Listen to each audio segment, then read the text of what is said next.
I'm John Travis in Mullumbimby, New South Wales, Australia, on the 26th of March, 2026, talking to Dr. William Sears, Bill Sears in Dana Point on the 25th of March there in California.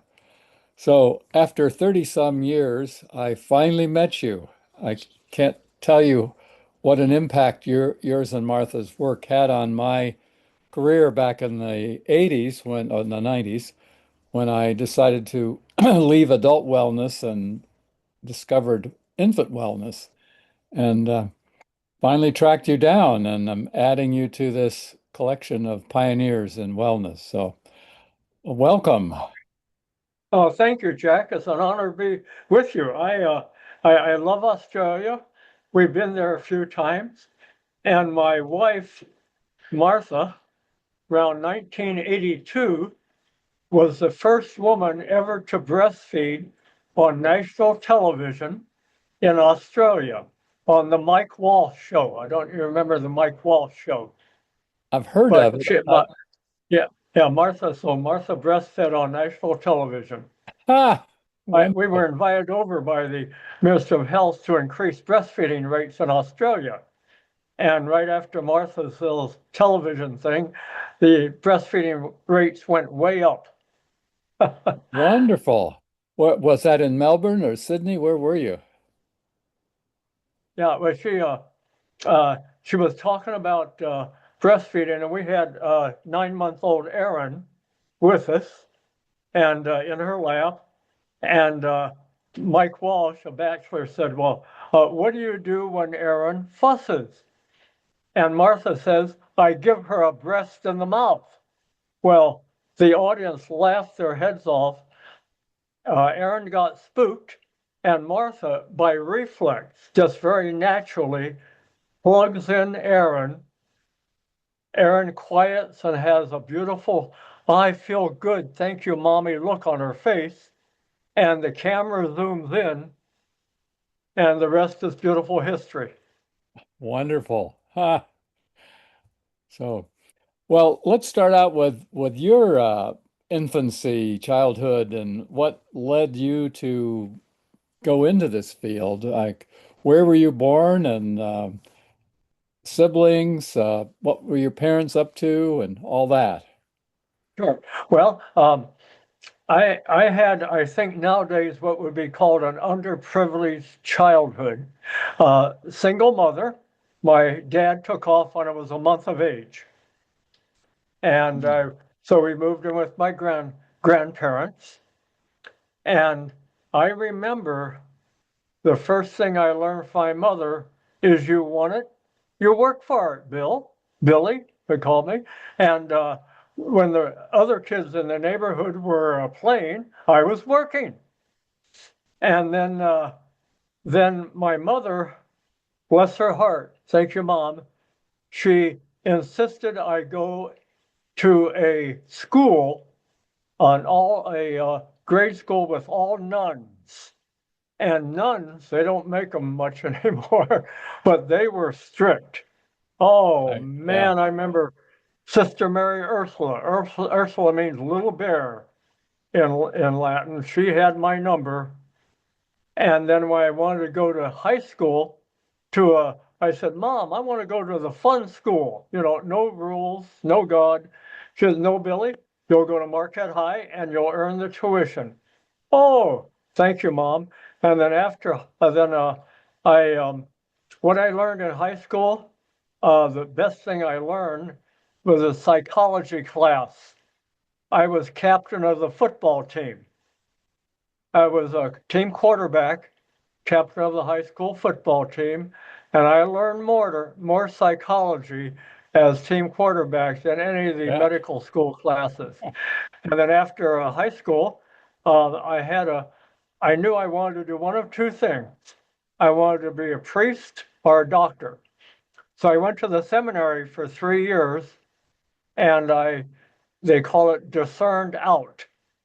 You don't quit, you're discerned out. But Jack, I learned so many tools in the 3 years of seminary that made me a better doctor, husband, person. And one of the things I learned is you had to have a mantra that you practiced all day long. And I had two mantras: guide me, God, and thank you, God. Oh. So when I got out into practice and saw a very difficult patient, before I went into the room or the ICU, I would say, guide me, God, guide me, God. I remember one time I was transporting a premature baby by helicopter. They call them choppers in those days, all the vibrations. Baby stopped breathing, and I had to take this wiggly little plastic tube and get into this little opening about the size of a pencil eraser. Guide me, God. Tube went in. Thank you, God. Baby started breathing again. So Mm. my medical life was full of guide me, God, and thank you, God. But my biggest memory, my senior year in medical school, was meeting the love of my life, my dear Martha. Mm. Yes, it's sad that we can't interview her today, too. I only learned of her death when I talked to you last week. So that's Yeah, she Martha went to heaven about 6 months ago, uh-huh. John. But Yeah, Martha left a legacy. You yeah. know, that she left a legacy. I had over 1,000 cards and condolences that came from, I think we have a couple from Australia, from mothers years ago. And they were all, thank you, Martha, for empowering me to follow my own mother's intuition. Mm. Hmm. Thank you, Martha. Well, I'd like to go back again to your birth, where you were born, and are you the oldest Yeah, siblings? I was born in a little town called Alton, Illinois, near St. Louis, and I was the only child. I had no siblings. Uh-huh. And did you ever encounter your father after he left, or was? Yeah, I saw him about once a year, and God bless him. He's in heaven now, and he came to our wedding, Oh, and that's why I remember most of it. He came to our wedding, uh-huh, but I never. He didn't want children, so we weren't that close, uh-huh. So then and you my mother never married again. and you grew up in Illinois then, and Yeah, yeah. uh, what seminary did you go to? I went to St. Mary of the Lake Seminary in Mundelein, Illinois, near Chicago. Uh-huh. And that's And Catholic? yes, a Jesuit seminary. Uh-huh.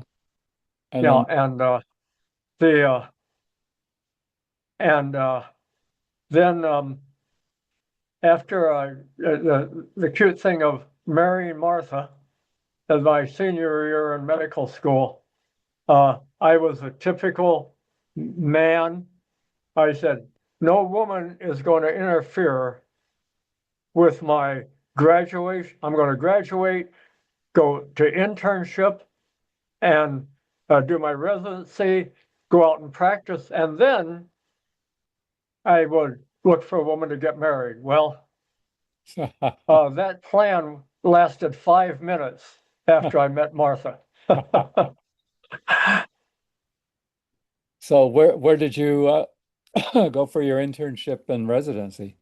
Yes, I did my internship at Boston Children's Hospital of Harvard Medical School, and I did my residency at the Hospital for Sick Children, the largest hospital in the world in Toronto, Canada. It was, I think it still is, it was 900 beds, 3 times larger than any hospital here in the United States.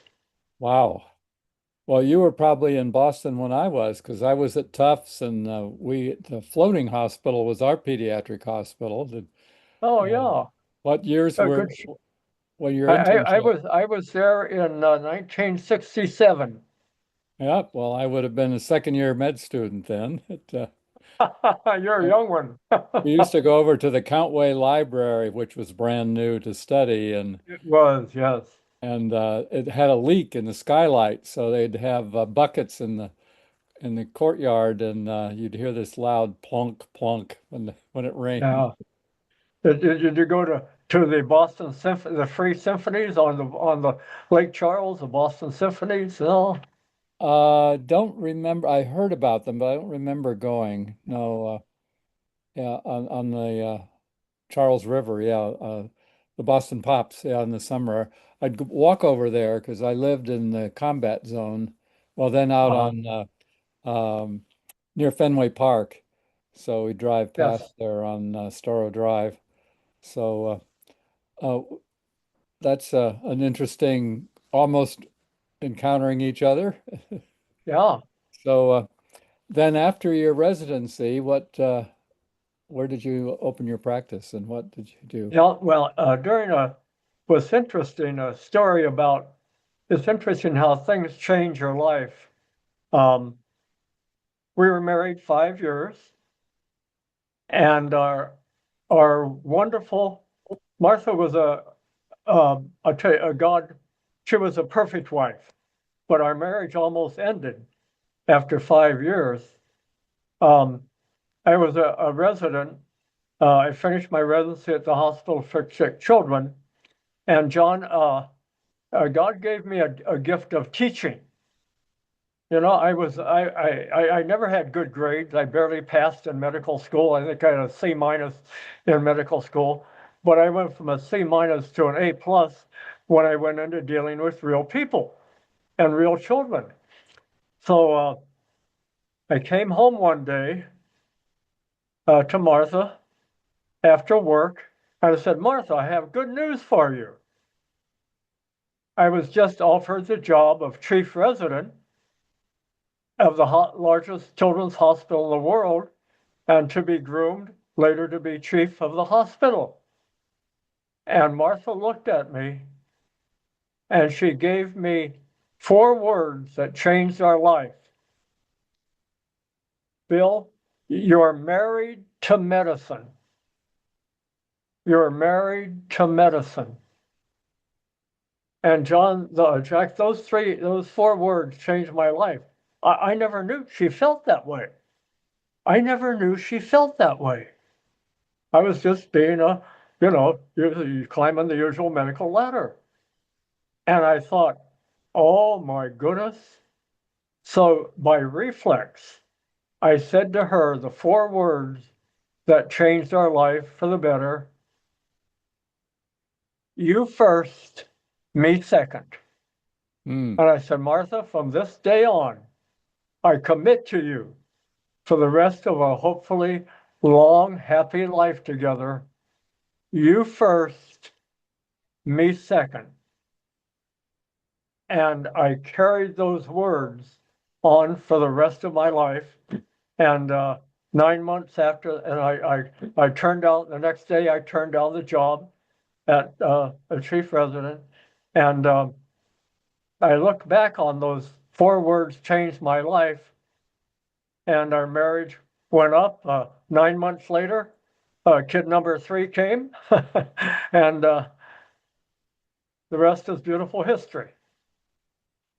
Well, on the subject of Martha, since she can't be here to tell us, can you give us some background, like where was she from, siblings, parents, what's her background in all this She institute?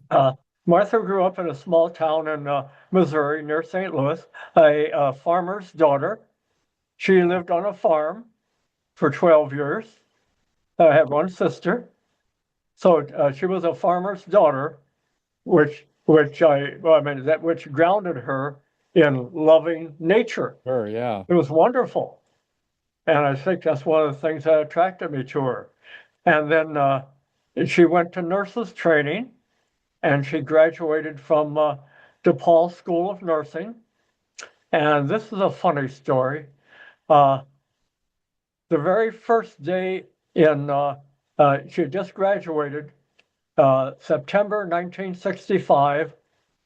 She walked into the cafeteria at the hospital her first day at work, and there were all the senior medical students. She walks in the cafeteria, and you have all these guys turning their heads, looking at this beautiful new nurse that walked in. Wow. So after when she got up, finished lunch, I got up and I followed her onto the elevator. Aha, clever. A Dumb and Dumber meeting. Uh, we got on the elevator together and I said, "Oh, what's your name?" And she has this big name tag right in front of me. Dummy, dummy. But it got better. So we go to the seventh floor, elevator opens, and another medical student says, "Bill, quickly, we need your help. A heart attack in room so and so. Come help us."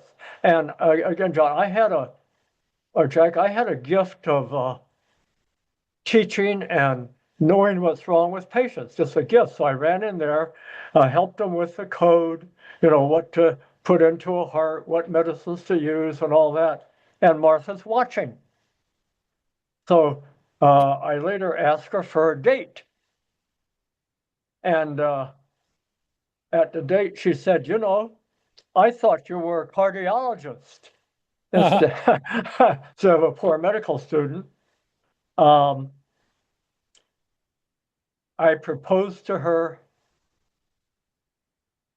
3 months later, and we were married 6 months later. But I'll tell you the story about her. I won the award for the dumbest proposal ever made. We're sitting in my Volkswagen Beetle in an old garage at our fraternity house on our way to a Friday evening party. And we're sitting in the garage, this Martha and I. I says, "Honey, I have good news to tell you." Pause. "I've been accepted at the #1 children's hospital in America, Boston Children." Pause. "So I'll be moving to Boston next summer." Pause. "But I'd like you to move with me." Pause. "But of course you'd have to change your name from McMenemy to Sears." Dumb and Dumber. Dumb proposal. Now, Martha, Jack, had a way of, when I was a jerk, she calmed me down perfectly. And she said to me, "The answer is yes, but you have to start over." Wasn't it a beautiful response? So the rest is 60 years and 8 children. God bless her. Wow. So, wow. Well, thank you for that sharing too. Um, so you moved to Boston then, newly married or? Newly married. And what I remember most, I don't know when you were there, but there was some stupid thing. They prided themselves as being the lowest paying hospital Oh, in the whole country. So I was making $80 a month, but Martha was making 500 as a nurse. haha. They paid the nurses very, very well. So Martha was our, shall we say, breadwinner for the first year. And Yeah. then I got drafted to the Vietnam War, but fortunately, my professor in Boston uh, got me out of the draft. He said, "But you can't, you got me out of Vietnam, but I had to go to," he said, he made a call to his buddy in Washington, so I got to Bethesda Naval Hospital for 2 years. So Martha and Oh, I lived off the military for 2 years. I got a great, and I really got a lot of respect for the military. uh-huh. So you were in the Army? What In the branch? Navy for two Uh-huh. years. Yeah, I went with the public health service with Vietnam. Public health service, yeah. Public health service. And and that's when Dr. Bob was born at Bethesda Naval Hospital. Ah, and now back in Boston, where was Martha working when you were an intern? At Peter Brent Brigham, Oh, okay, right around the corner. right And around the corner. where did you live? We lived Fenway Park. Is that familiar? Yeah, I lived on Just within walking distance of the hospital. yeah, well, I was on Peterborough Street, which is right Oh across yeah, between sure. Fenway and the Yeah, the ball. What's the Fenway Park sure.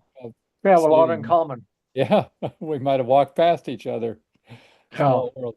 So then you decide not to do the continuous what chief resident. Is that when you went to practice, or what? What was the next step? And yeah, and so then we went into private practice in Toronto. Oh, But then, I I I wanted to be a small town doc. I just love being a small town doc. yeah. So we moved to a tiny little island called Hilton Head Island in South Carolina. They had just opened a new beautiful hospital there, but they needed a pediatrician. So Martha and I and three kids moved to Hilton Head Island for the next 5 years, and we Uh-huh. lived as a small town doc there on the island. Uh, it was just a beautiful experience. I could really be a father and a husband and a small town doc. We had one more baby. And but the baby, I'll tell you that story. The Hayden, baby number 4, she was born. Uh, our first three we had hospital births, but on the island they didn't have any obstetrics, and my background was attending high risk delivery. I have been at over 1,000 births, a Mm. thousand births. And by the way, men, if there's any doubt who the stronger sex is, just go watch a birth. All Yeah, right. We'd be wimps if we had to deliver babies, right, Jack? exactly. Yeah. Anyway, so I said, Martha, I think our safest place is for you to have a home birth. So I had the whole room set up in case there was a problem. And I watched Martha naturally follow her God-given mother's instinct. You know, where the birthing, the hospital births of that time were like an operating room, and the obstetrician was like a surgeon. Come on, do it. Martha could follow her God-given instinct. She could be on all fours. She could squat. She could yell at me if she needed to. She could do, oh, and out comes this beautiful baby. Wow. And what that did, Jack, this is what started our whole writing career. Because then Martha started teaching mothers all over the South there. They would ask her questions. And we started talking about breastfeeding. All right. And that's when we developed the 7 baby Bs.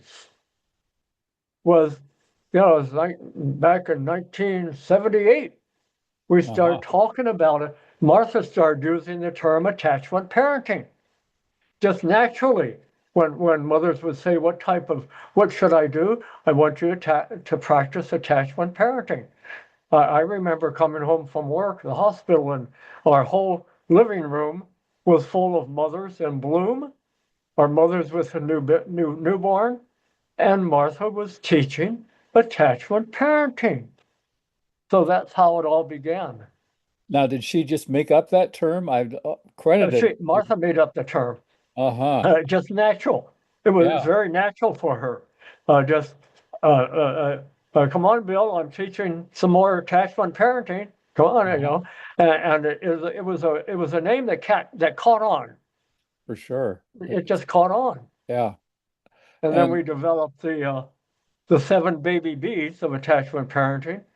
Uh, Martha and I worked on those together for our first book. We had birth bonding, then we had breastfeeding, then we had baby wearing, then we had bedding close to baby, then we had believe in baby's cries, and we said beware of baby trainers, because at that time these baby training books were come out. About Ferber. let your baby cry, Yeah, kind of like you Ferber. train a pet. Yeah. And then our last was balance, Hmm. balance. Because after Martha and I practiced the baby bees for quite a while, Jack, um, one day after kid number 8, you think Martha would know more. She says to me, I don't have time to take a shower. My baby needs me so much. Green light, Martha burnout. Hmm. And I said to her, and I put a big sign on the bathroom mirror, Martha, what our baby needs most is a happy, rested mother that's balanced. You go take a shower, go get a massage, take a walk, take the afternoon off, and I will father nurse. And she looks at me, what do you mean you'll father nurse? I said, yes, I'll father nurse, because nursing means comforting, not breastfeeding. So fathers can nurse. We don't have those two beautiful pacifiers like mothers do. But I thought, what do I do have? I have a hairy chest. That little child baby can pick the hairs off your chest. I have a deeper voice, and sometimes babies like the deeper voice. So I put the baby's head right in, I call it the neck nestle. And I Hmm. would sing, I would hum, because babies hear with the vibration of their skull bones. And I would sing, go to sleep, go to sleep, go to sleep, my little baby. See? So father nursing. Mm. And that little term took off a lot in our books. Father nursing. Hmm. Now, with the first three kids, and she was working as well, I'm just overwhelmed at the amount of work Martha must have been doing with eight Oh, yeah, kids. yeah, she was working at Peter and Brigham, uh, even after the baby, but they gave her an easier job. When she was pregnant baby, she was a phlebotomist just to draw blood. But Uh, there was a tunnel connecting Peter Brent Brigham with Children's Hospital, and she would bring baby Jim, Dr. Jim now, she'd bring him over on her break. I'd bring him to her on her break to nurse, and she'd bring him back to me on my night shift, my day shift, whatever it was, to take. So, and I'm glad you asked that, because the young parents now, they put off things. They put off getting married until we both have jobs.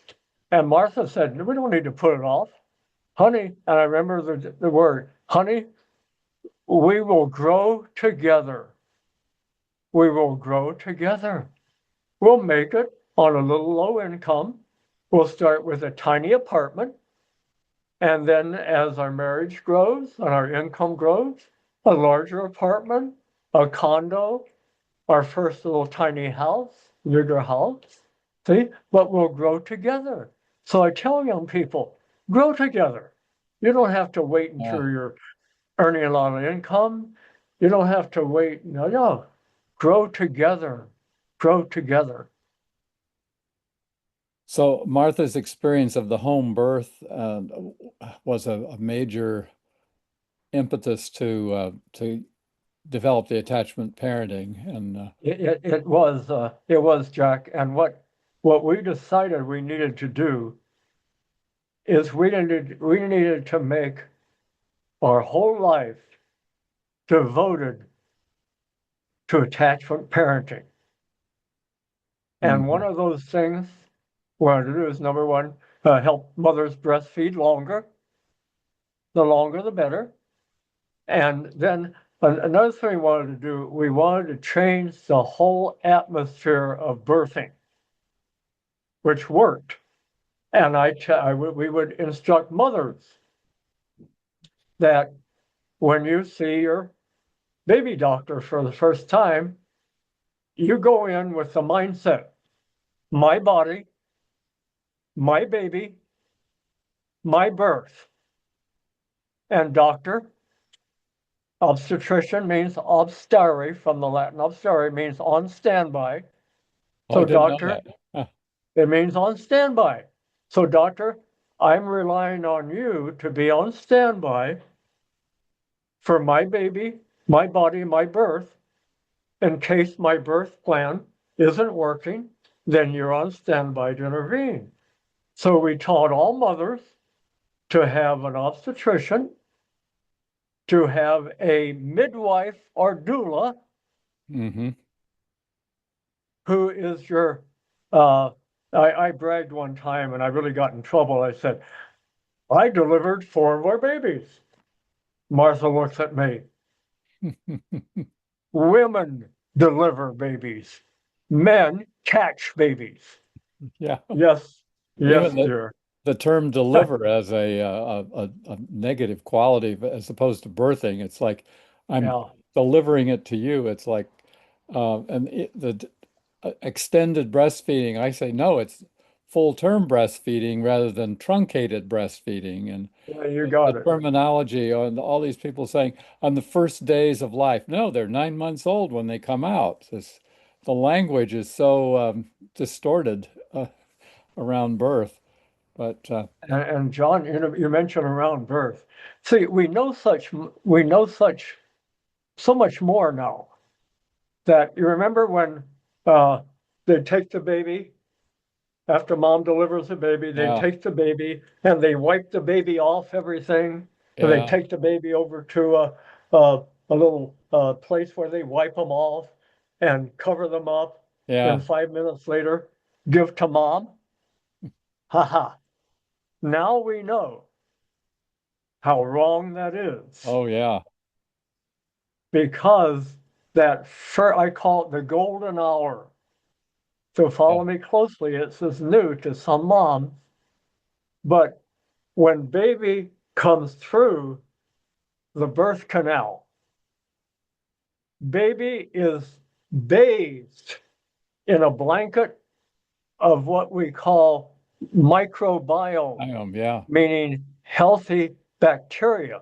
A Yep. blanket of healthy bacteria covers the baby. And then now the midwife takes the baby, and as soon as the baby is pink and breathing, we call it cheek to breast. Baby goes right to the mother's cheek to breast, and cheek to breast gets mother's more microbiome from her skin. Yeah.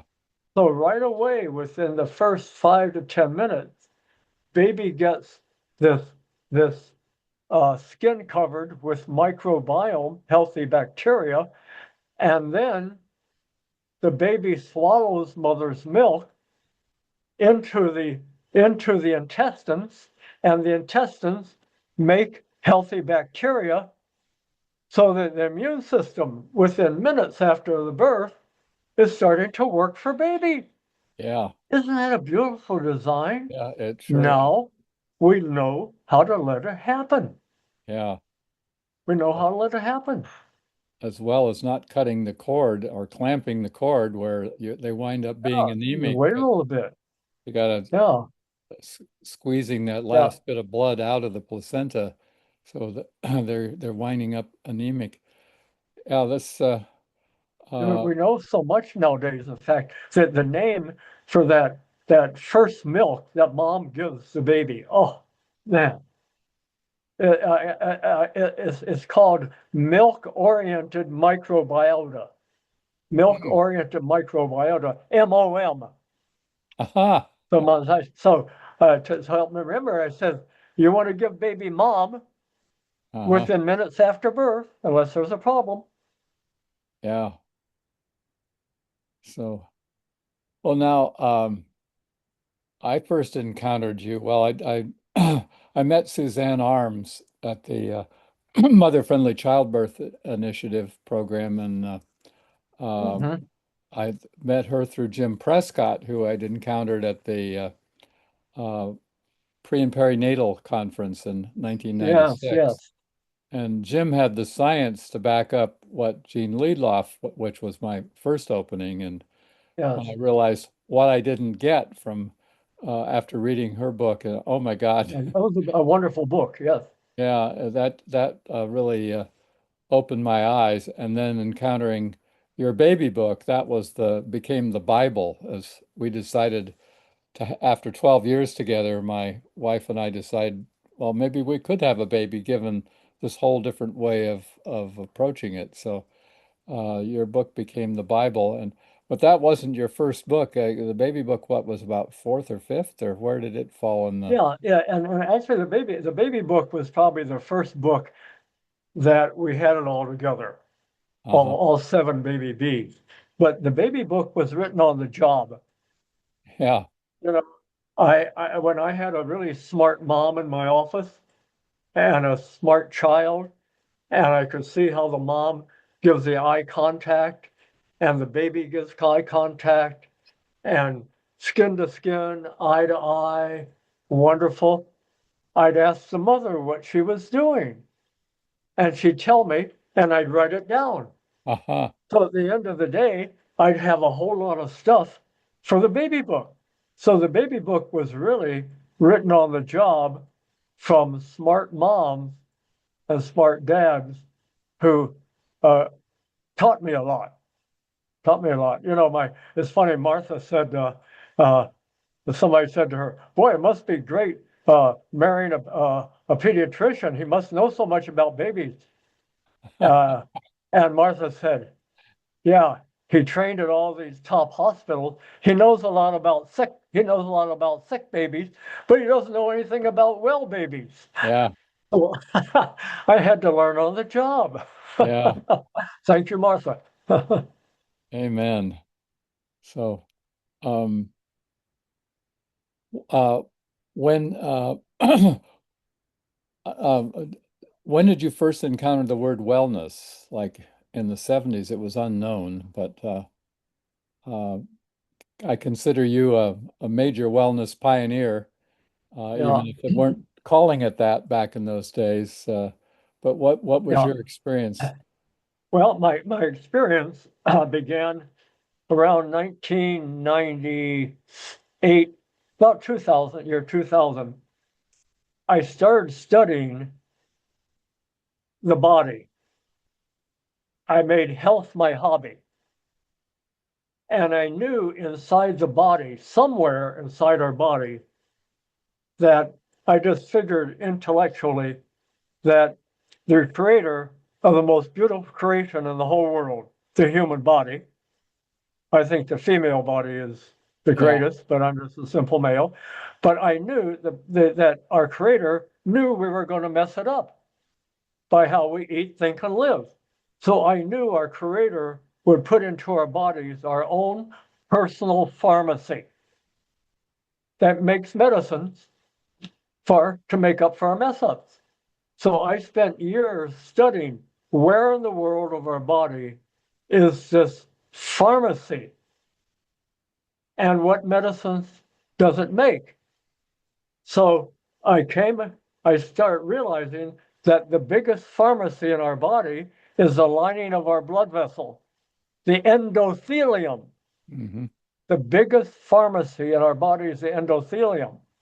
We have over 60,000 miles of blood vessels. And in the lining of those blood vessels are microscopic medicine bottles. They're not little bottles, they're like glands. And they squirt medicines into Our body when we need them. Medicines that lower the highs, high blood pressure, high blood sugar, high blood cholesterol. Medicines that raise the lows, antidepressants. Medicines that mellow your moods, anti-anxiety. Medicines that heal your hurts, anti-inflammatories. See, but we make them inside our body. But I wanted to learn more about this because make your own medicines became my mantra.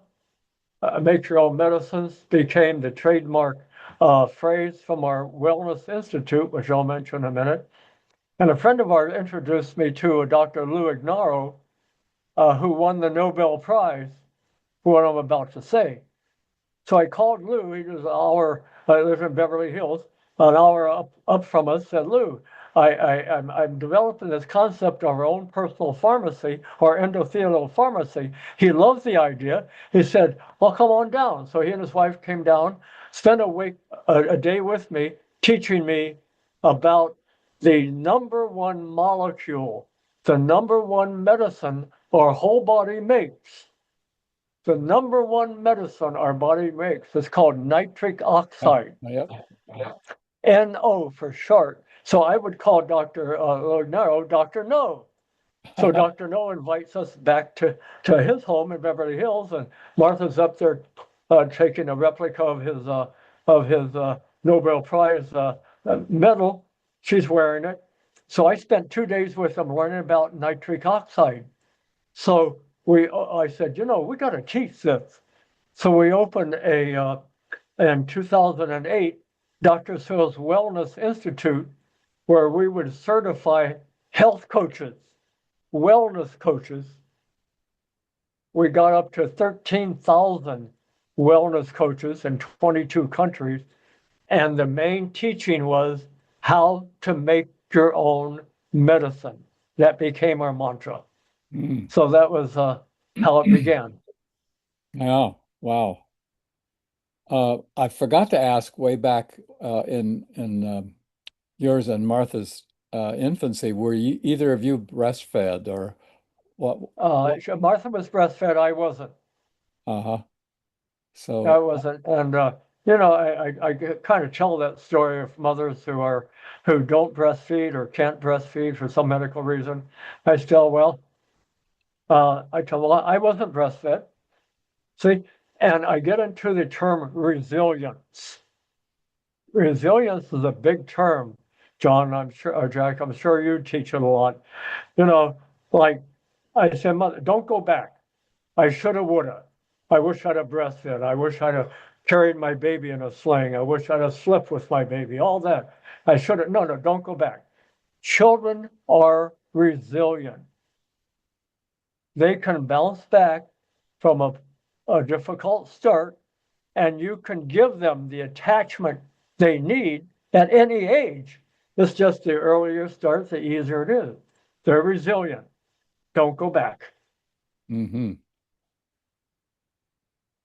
uh, well, um, oh, I was wondering if another person that influenced me and I wound up being his neighbor was Joseph Chilton Pierce and his Magical Yes, Child book. When I yes. first encountered it, I had such a bad experience with my first marriage and separating when my daughter was 2.5 that I didn't want to see it like, oh my God, no, I can't deal with that. But then I Yeah. wound up being Joe's neighbor for 5 years when I was in Oh, Virginia. wonderful. What a good neighbor to have. Yeah, what a sweet man he was. Yeah. So, unfortunately, when I tried to interview him, he didn't want to talk about much of that, but I got his daughter to tell stories Oh, on it. good. Good, good, good. Yeah. Yeah. Pardon my voice. We're kind of winding down. I'm kind of Yeah, losing my voice, but we're at. you're a very good interviewer, Jack. Well, thank And you. I really enjoy, and I hope, I what I believe is your viewers are going to leave this interview with some take-home tools. Yeah, some good Yeah, take-home tools, such as men, say to your wife, "You first, me second," yeah, and mean it. yep. So those are some great parting words. So Yeah, my voice is given out too. But it's yeah, been a delight. I'm so glad it took me 30 some years to find you. yeah. Thanks to Dr. Bob, who I've encountered several times, and uh, Sure. just sad that I missed Martha. And I miss Martha uh, too. And actually, a lot of the words that came out of my mouth was what Martha taught me. I'm sure. And she's probably watching us both. And I'm I'd be honored to do any other more interviews with you, any topic you want. Well, thank you. So, um, been a delight. Take care. Thank you.